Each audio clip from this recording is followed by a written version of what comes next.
কুমারঘাট শহরের অবস্থা এই মুহূর্তে প্রচন্ড থমথমে অবস্থা রয়েছে। উভয় রাজনৈতিক অপরদিকে কিন্তু বিজেপি কর্মীরাও কিন্তু এগিয়ে আসছে। এইদিকে কংগ্রেস এবং সিপিআইএম এর কিন্তু একটার মধ্যে কিন্তু একটা মধ্যে পুলিশ রয়েছে। অবস্থা খুবই দুর্বিষহ অবস্থা, কিন্তু উভয় রাজনৈতিক দল কিন্তু একত্রিত হয়ে গিয়েছেন এই মুহূর্তে।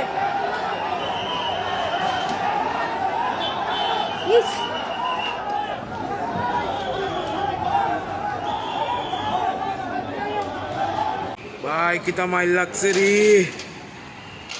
দোকান লাগাও সব দোকান লাগাও, দোকান লাগাও।